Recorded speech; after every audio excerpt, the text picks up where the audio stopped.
Well, thank you. I know it's kind of a odd time to be broadcasting, but in some ways it's very much me. So here I am. That's what I'm going to do. All right. I'm waiting here for this to begin. I'm waiting for YouTube to begin, as always. All right. I'm going to come over to YouTube or go over to YouTube. Here we go. I'm going to click on the little notification. Good. I am glad. Look, there's some nights you open up different apps and the last thing you want to see is someone saying something negative. That's the last thing I want to see. So I'm going to do that.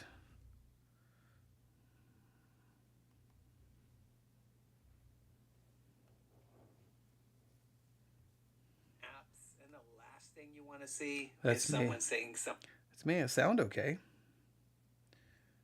All right, let's do that. See if I can pull this off tonight. All right, let's go over here. Go to sermon audio. I need that to open. Oh, there is someone currently broadcasting. Evidence of our salvation. Oh, I would have so much. I would have so much no fun with that. I know that's not grammatically correct. I would have so much to say about a message entitled Evidence of Salvation, because it should be very short. Evidence of your salvation is the finished work of Jesus Christ. Anything else is not. In fact, I could do a broadcast about that right now, but that is not the goal here.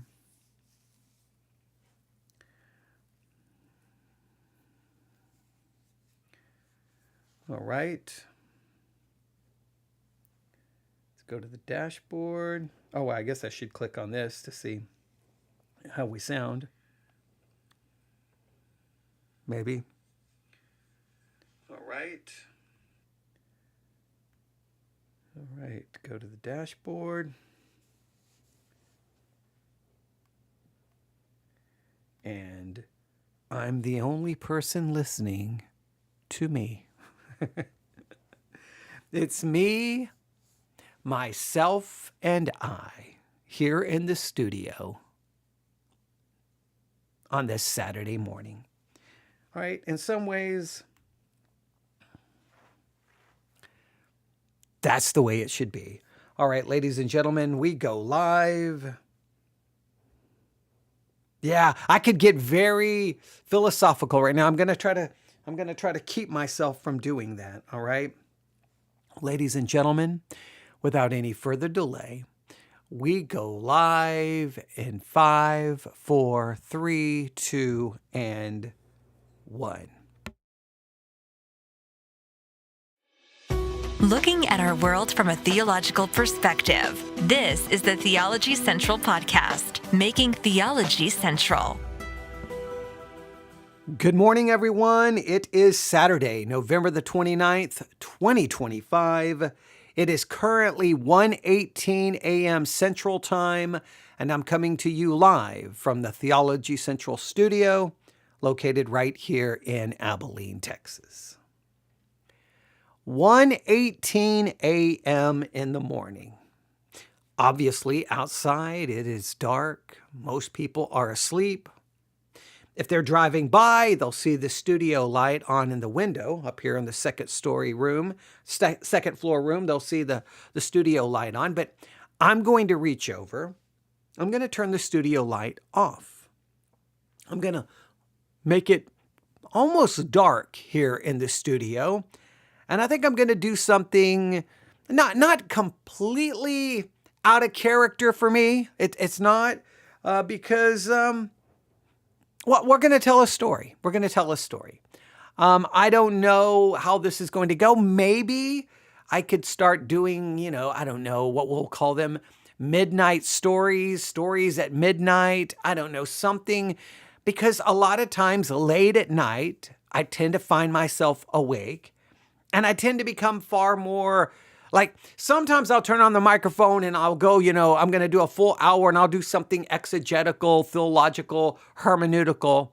But in some cases, I'm doing that to meet what I feel is a responsibility, right? I've got to get this done, right? Because maybe tomorrow is Sunday and I need to get these done before first thing Sunday morning, or I haven't been doing anything. Sometimes it's just it's like an obligation. It's a responsibility. But in my normal mindset at midnight, 1 in the morning, 2 in the morning, 3 in the morning is usually much more, I don't know, philosophical, emotional, just much more thoughtful, lots of just maybe almost, dare we say, like, if I have my journal out, I may just start kind of just writing, and it may just turn into a story. It just may turn in, and the story may not make, I'm not saying it's a good story. I'm not saying everything makes sense and everything fits together, but I have a tendency maybe just kind of start writing out my thoughts, but they kind of come out in somewhat of a narrative or story form, right? And they may be depressing, they may be discouraging, they may be more jaded, more cynical, which is a little bit of my personality, or they could just be extremely emotional. They can have a lot of different approaches. So, here I am in the studio. It's, now 1:21 a.m. And I think what I'm going to do is we're just going to tell a story. We're going to tell a story. What do you think? Are you willing to listen to me tell a story? Now, I know if I had a team and I wanted to spend lots of money, I could add, sound effects, and I could make it far more professional sounding and really lean into storytelling. But I somewhat like me telling the story with just me. I've done that with the Salem episodes, with a number of things. I kind of turn it into a story, a narrative. I tend to be somewhat, maybe make it dramatic, but it's just me with a microphone. I know that in some ways, to me, that's very personal, and I like that. I don't know how it comes across on your side. For me, instead of having it all produced and adding sound effects, I know it would probably make it far more dramatic, maybe more entertaining, but I don't know, just me sitting in a dark studio telling you a story, whatever that story may be, for whatever purpose. And sometimes maybe the story I don't even really know the purpose myself. It's just things that are in my mind that are they just come out on paper, or just going to show up here. I don't know. I don't have it all mapped out or all figured out. I just know that late at night, I have a lot of thoughts, a lot of feelings, and typically a lot of words. So let's begin this kind of midnight story, late night story, early morning story. So do I begin with it's late? Do I begin with it's early? Well, I'm going to go with it's late. The world has quieted down. I mean, it's silent behind me. There's not a sound in the neighborhood. It's that type of hour where the loudest thing in this room right now would be my own breathing. Oh, you know that, right? The loudest thing is your own breathing, or maybe your own thoughts. And so what I want to do tonight is maybe just try to tell you a story. This isn't a sermon. This isn't a critique. It isn't a study of a biblical text. No hermeneutics tonight. No cross-referencing. No Bible study methods. No great theological insight. Just a story. It's a quiet story. Maybe it'll be unsettling. I don't know. To some, maybe it will be. To some, maybe it will not. Maybe it'll be strangely familiar, but maybe it could be applicable to a lot of different things in a lot of different ways.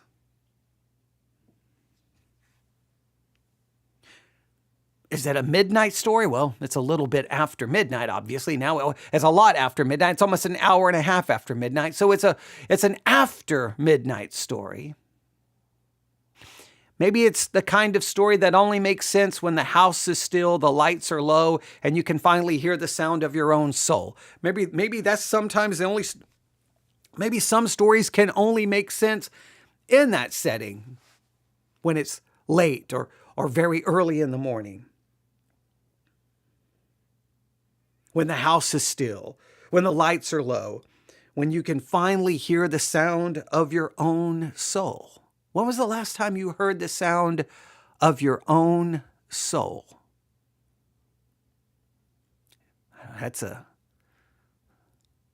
Right there is a story in and of itself. Maybe I'll have to make that into a story. I almost want to grab my notebook and just start writing right now.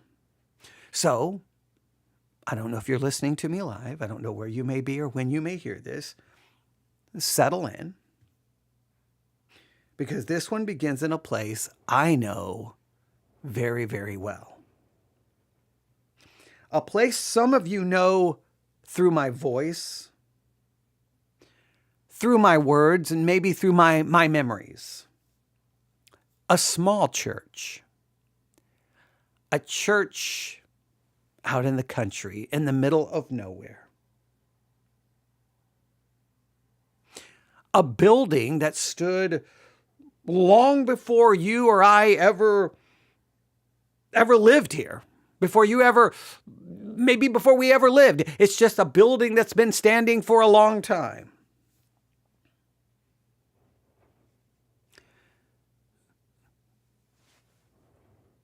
This is the story of the room in the church basement. He had pastored that little church for over 20 years.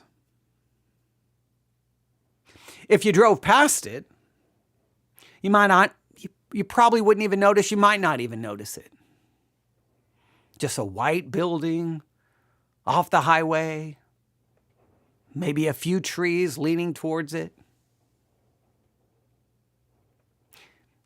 Almost as if the trees are leaning towards the building, as if they're listening to the old hymns carried on in the wind. The church has seen generations come and go. Sunday mornings where every pew was full. Sunday mornings where every pew was nearly empty. But now, it was nearing its end. There had been meetings. There had been long conversations. There had been a vote. There had been a decision. The church was being sold. Not closed in anger. Not abandoned. Just completing its story. He hadn't let himself think too deeply about it. Not yet. I mean, there were tasks to finish, paperwork, phone calls, packing. And today, he needed to clean the basement. A simple job with no emotional attachment or any emotions attached. At least, that's what he told himself. The basement of the old church had always been a world of its own.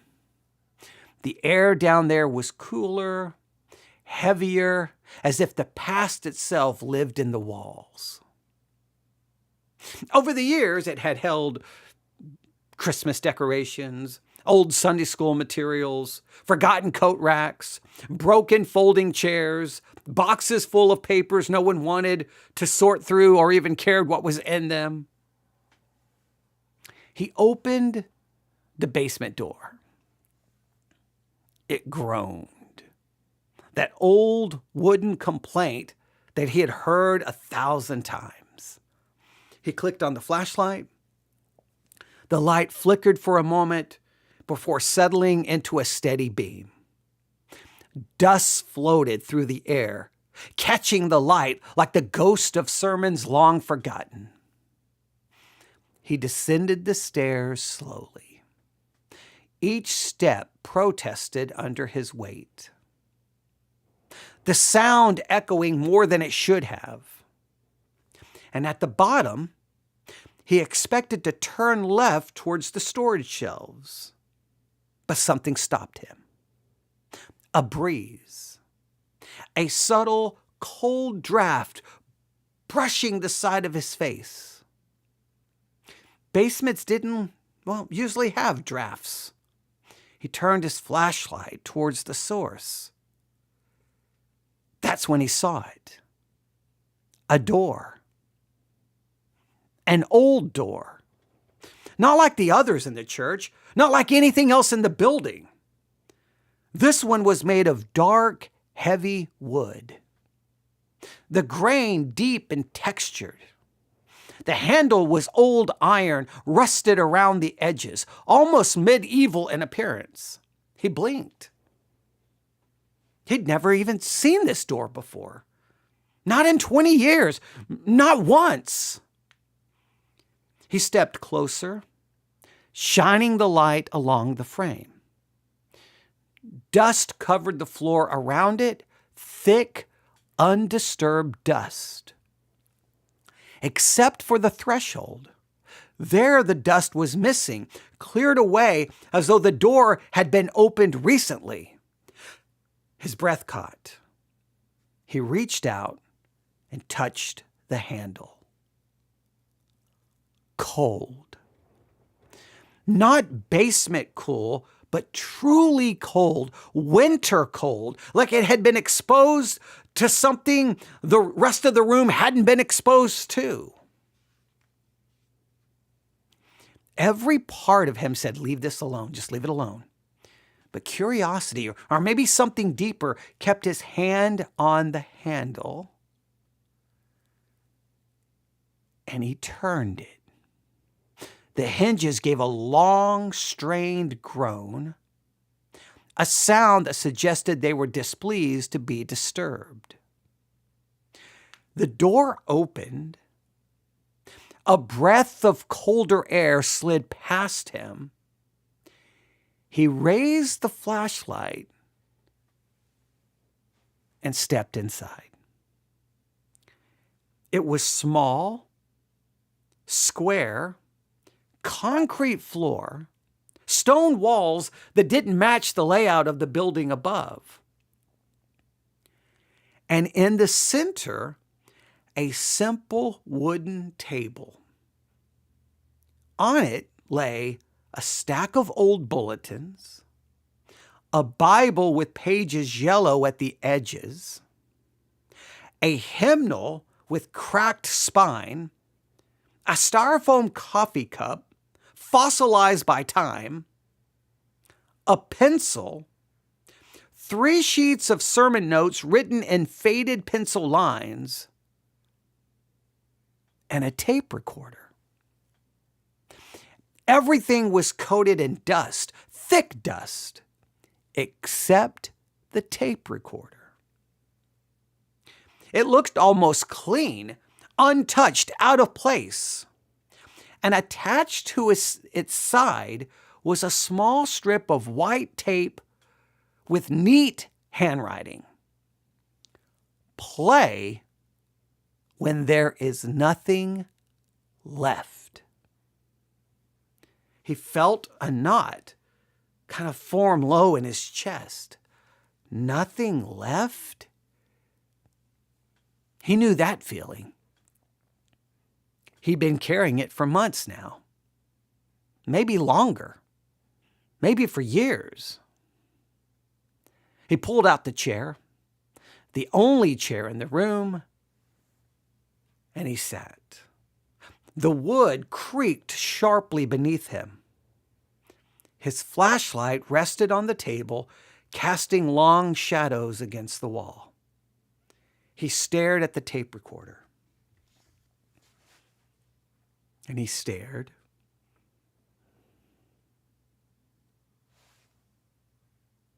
He reaches out. He presses play. The machine clicked. A long mechanical breath, static. Then a voice emerged. Old, weathered, calm. A pastor's sounding voice, but not one he recognized.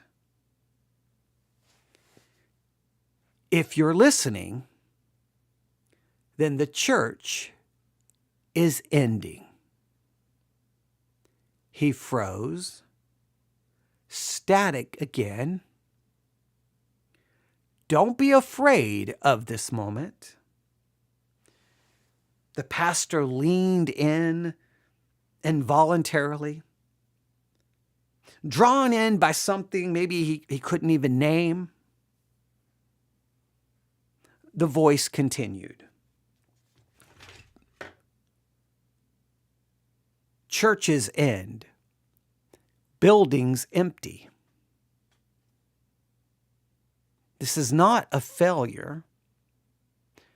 This is not defeat. This is simply the next chapter of a story older than you. He swallowed hard. The voice went on steady and gentle. I don't know your name. I don't know your story. But I know this place. And I know what it feels like to be the last one turning off the lights. A long pause. The church changes you. The people change you. The walls remember you. But when it's time to go, you must go. The static grew louder for a moment. Then the voice returned. You've been carrying questions, more than you've admitted.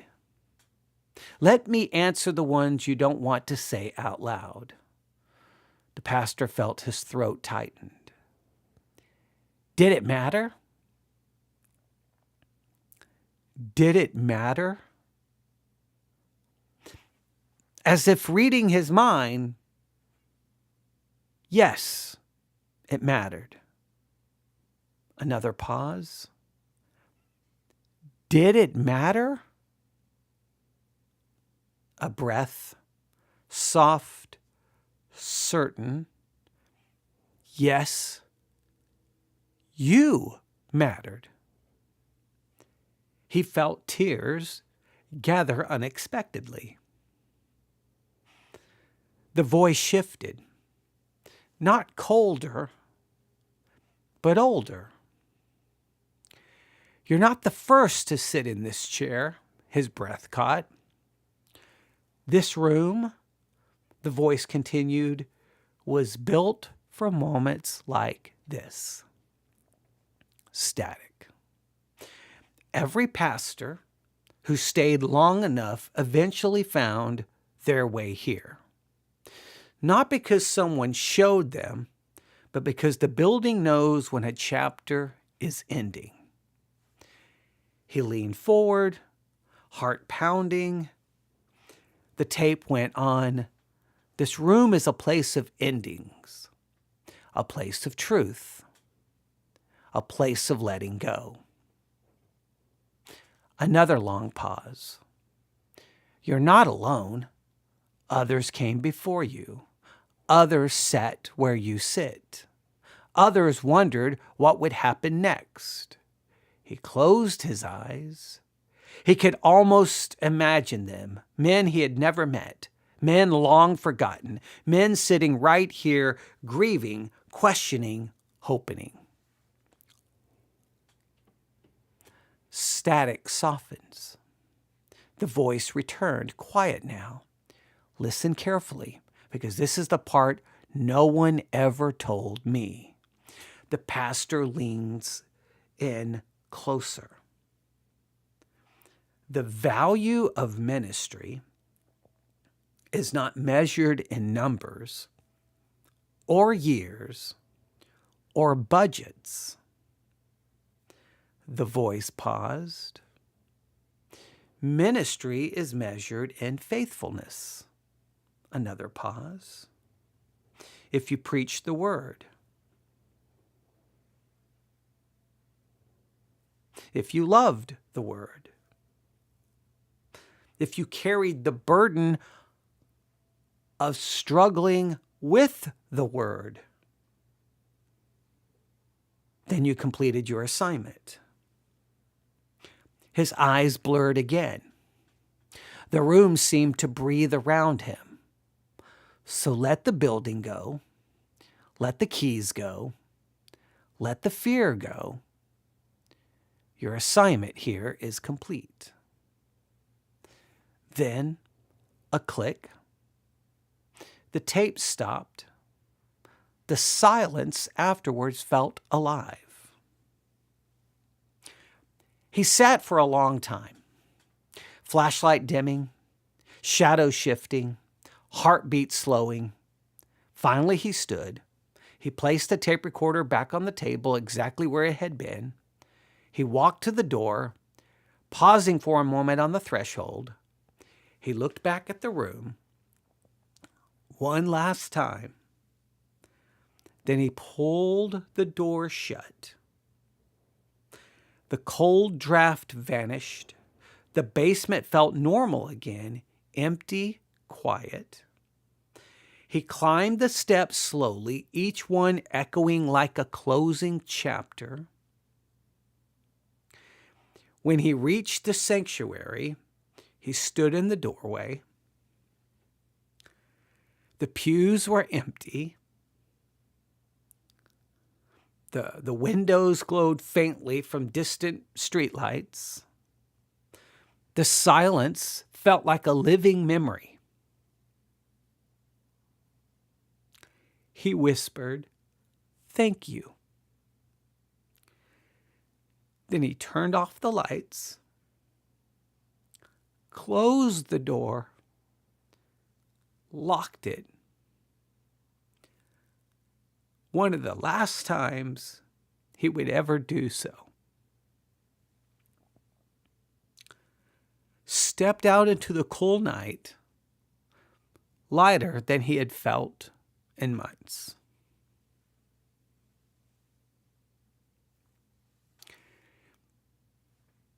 And that is tonight's story. A room, a tape, a voice from the past, a reminder that endings are not always failures. Sometimes they're just a part of the story. And maybe when everything in your world feels like it's all winding down, maybe you'll remember that old voice. Your assignment here is complete.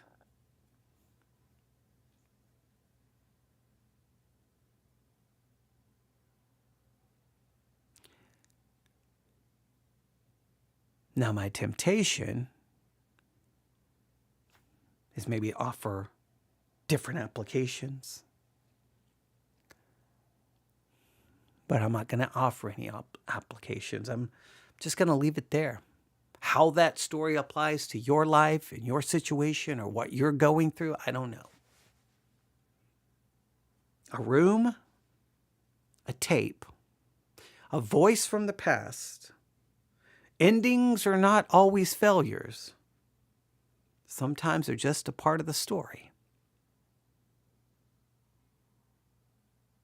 And maybe when everything in your world is winding down, your assignment here is complete.